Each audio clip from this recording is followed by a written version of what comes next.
बात कर लेते हैं शीतकालीन यात्रा को लेकर के। जिस तरह से सरकार इस वक्त जोर शोर से प्रचार करने में जुटी है उसकी कर लेते हैं। सीएम पुष्कर सिंह धामी खुद ही धरातल पर उतरकर शीतकालीन यात्रा को प्रमोट कर रहे हैं। सीएम धामी ने मसूरी रूट पर ट्रैकिंग की है। देखिए, मुख्यमंत्री पहुंचे अपने पूरे परिवार के साथ। इस दौरान सीएम धामी ने स्थानीय लोगों से भी बातचीत की, सैलानियों से भी संवाद किया। सीएम धामी के साथ उनकी पत्नी गीता धामी मौजूद रहीं। पुष्कर सिंह धामी ग्राउंड जीरो पर देवभूमि के लिए पर्यटन के लिए प्रचार प्रसार कर रहे हैं। वहीं मुख्यमंत्री धामी के प्रयासों से राज्य में शीतकालीन यात्रा के लिए सैलानियों में अब उत्साह भी दिख रहा है।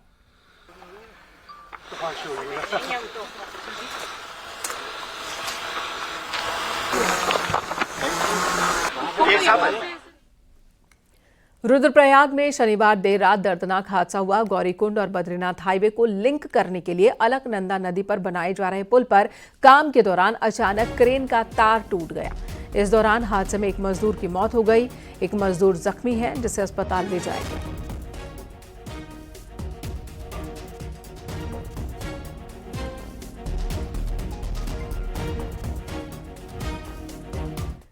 हरिद्वार में फेयरवेल पार्टी के बाद छात्रों ने जमकर उत्पात मचाया। रानीपुर कोतवाली क्षेत्र के भेल स्टेडियम के पास स्कूली छात्रों ने कारों का काफिला घुमाया, हवाई फायरिंग की और कारों से स्टंट भी किया।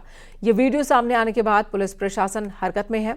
एसएसपी के निर्देश पर रानीपुर कोतवाली में 70 अज्ञात युवकों के खिलाफ मुकदमा दर्ज किया गया। पुलिस वीडियो के जरिए हुड़दंगियों की पहचान में जुटी है। हुड़दंगी छात्रों के कारनामों का ये वीडियो सोशल मीडिया पर वायरल हो रहा है।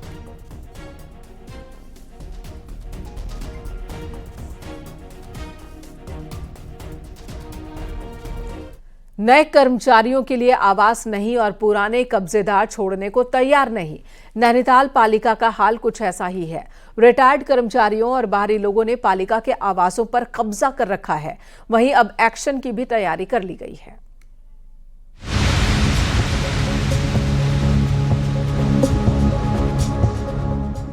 नैनीताल शहर में पालिका अपने आवासों से कब्जा छुड़वाने की जुगत में लग गई है। 500 से ज्यादा मकानों का सर्वे पूरा कर रिपोर्ट तैयार कर ली गई है। इन घरों में रिटायर्ड कर्मचारियों के साथ बाहरी लोगों का भी कब्जा मिला है। सालों से कुंडली जमाए बैठे इन कब्जेदारों को नोटिस भेजने की प्रक्रिया शुरू की जा रही है। इन घरों को न छोड़ने वाले कब्जेदारों से 3 गुना पैसा किराए के तौर पर वसूला जाएगा। इतना ही नहीं, रिटायर्ड कर्मचारियों की तो पेंशन से भी वसूली की तैयारी की जा रही है। वर्तमान में जो हमारे यहाँ काम कर रहे हैं आवंटी, इसके अलावा कुछ सेवानिवृत्त कर्मचारी हैं, उनके पास आवास हैं, और उसके अलावा कुछ 10 के आसपास अवैध लोग जो बैठे हैं।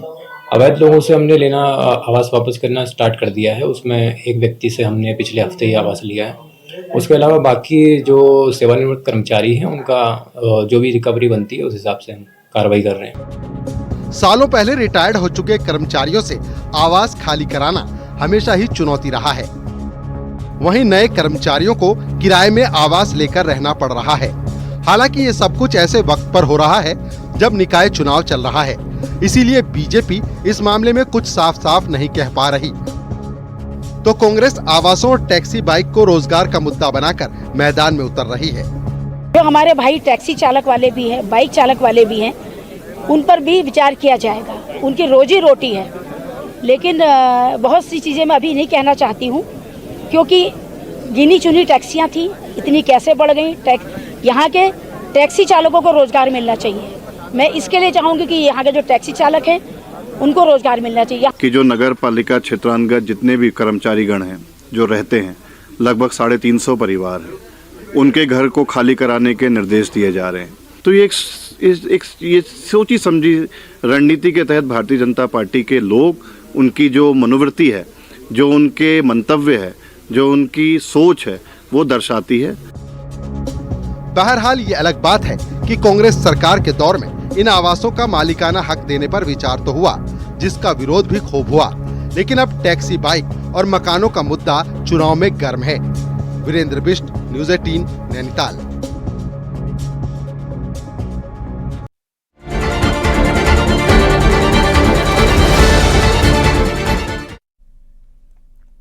रुड़की निकाय चुनाव में बीजेपी इस बार देहात क्षेत्रों से जुड़े निकायों में सेंधमारी की कोशिश कर रही है।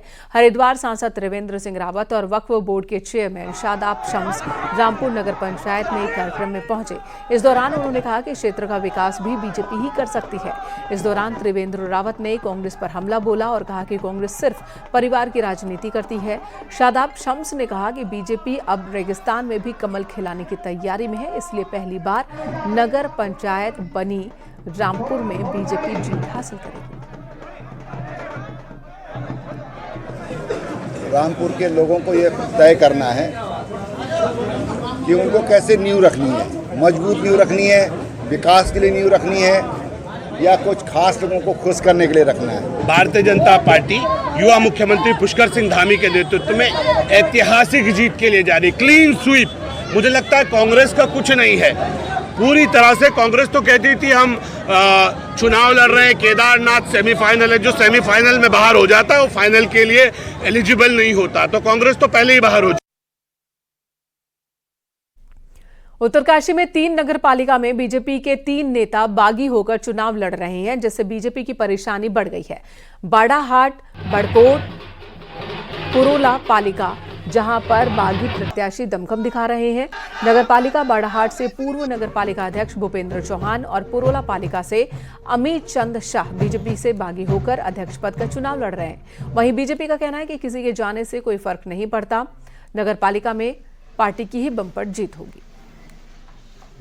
हाईकमान के द्वारा प्रत्याशी दिए गए हैं और जो अधिकृत हैं वो इतने सुलझे और इतने भाजपा के पुराने कर्मठ और कार्यकर्ता हैं कि निश्चित रूप से बीजेपी उनके जो है वो विजय श्री प्राप्त करेंगे। और जो हमारे बागी अभी आज की तारीख में हैं उनका सभी लोगों का अपना पहले से मन था, लेकिन भारतीय जनता पार्टी में कोई फर्क पड़ने वाला नहीं है।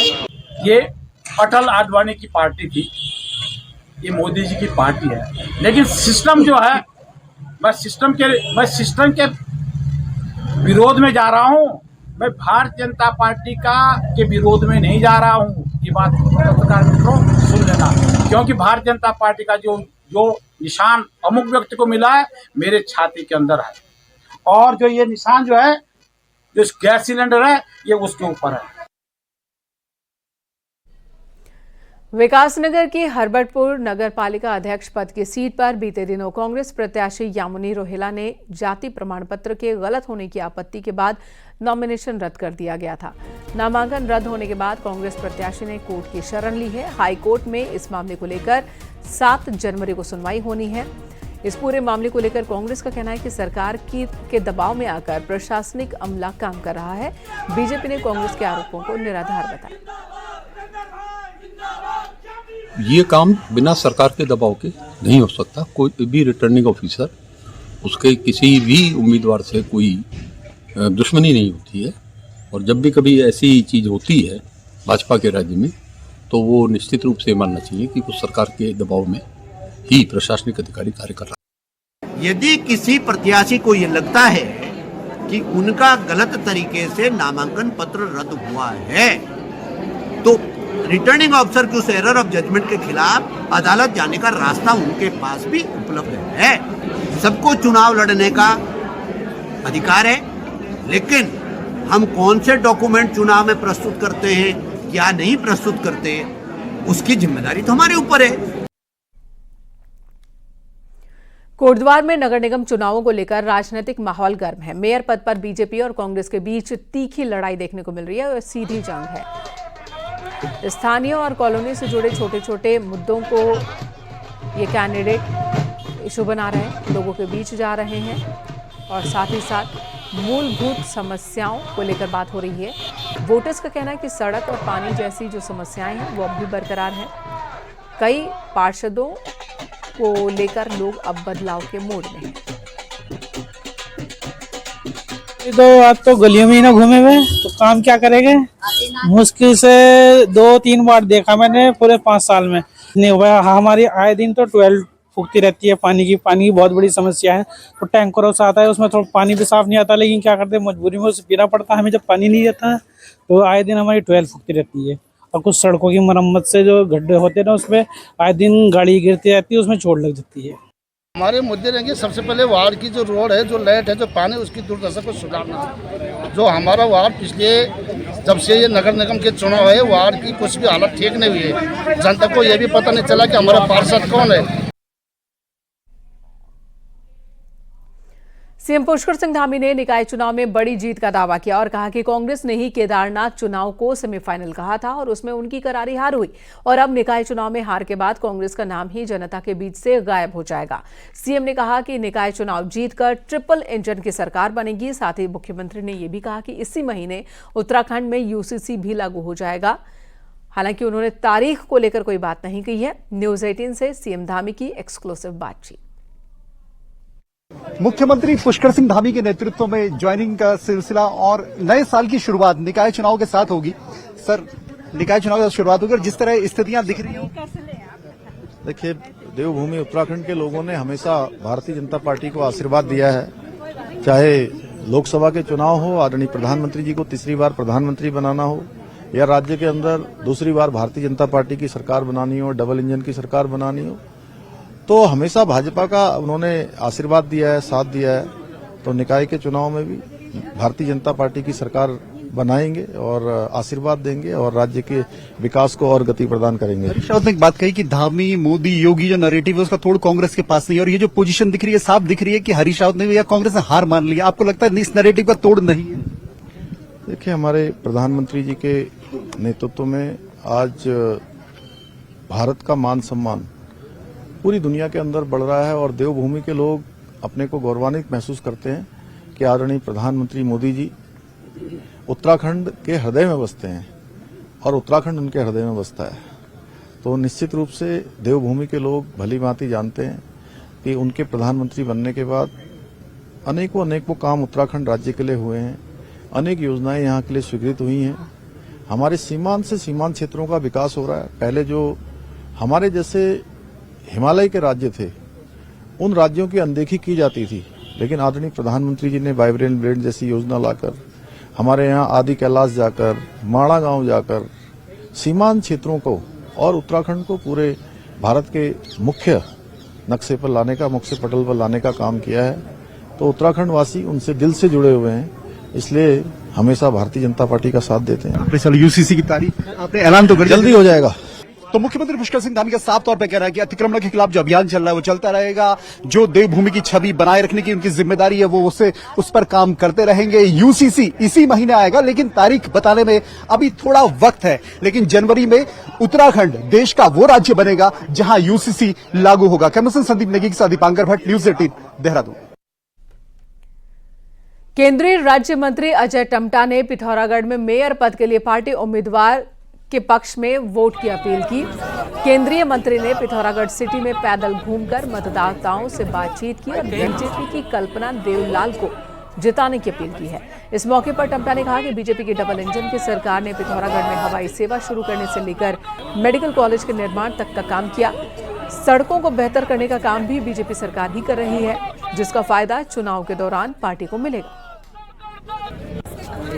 यहाँ पर को हमारी मातृशक्ति के रूप में कल्पना जी चुनाव मैदान में है और मैं आज ही पहुँचा हूँ। जिस प्रकार का माहौल मैंने आज के कार्यक्रम में और उसके बाद लोगों से मिल करके जो उनका भाव आ रहा है, उससे स्पष्ट हो रहा है कि पिथौरागढ़ की मेयर के चुनाव को हम ऐतिहासिक बहुमत से जीत रहे हैं। हल्द्वानी में कांग्रेस का चुनाव प्रचार अब धीरे धीरे जोर पकड़ने लगा है। कांग्रेस अपनी एकजुटता दिखाकर जनता के बीच जा रही है। नेता प्रतिपक्ष यशपाल आर्य ने कुमाऊं के बड़े नगर निगमों में खुद पार्टी प्रचार की कमान थाम ली है। आर्य ने दावा किया कि कांग्रेस के लिए अच्छा माहौल है। जनता बीजेपी से विकास का हिसाब मांगने को तैयार है। रिपोर्ट कार्ड शून्य है।